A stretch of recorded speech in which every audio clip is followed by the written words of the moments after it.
Welcome to the kitchen-side classroom where math meets the menu. Imagine you're running a restaurant.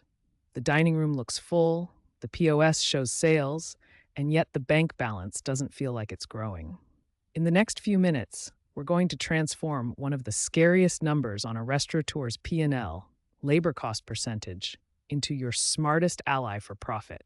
Let's swipe the steam off the whiteboard and see what story the numbers are really telling. Here's the brutal truth.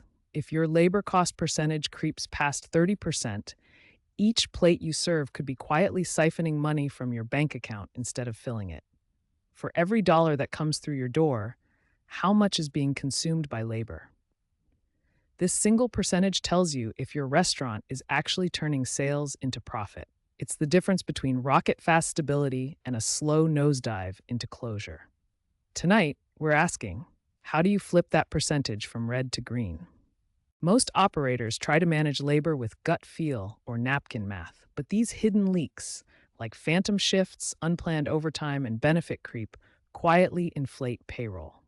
The problem is, without the right categories, you're not measuring the same thing week to week. You need to distinguish between fixed costs like rent and salaried payroll and variable costs like food and hourly wages.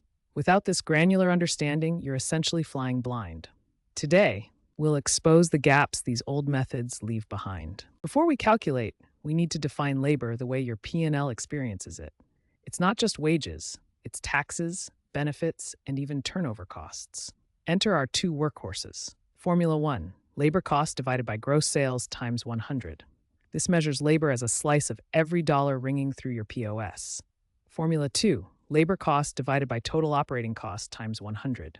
We recommend segmenting your teams, front of house, back of house, and management, to see exactly where your investment is going. The real-world sweet spot is typically under 30% of revenue for labor. When you add in food costs, your prime costs, you should be aiming for under 60%.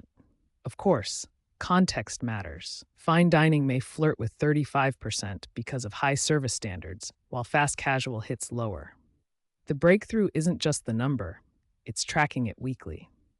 This allows you to spot patterns in the heat of service, rather than waiting for a monthly postmortem.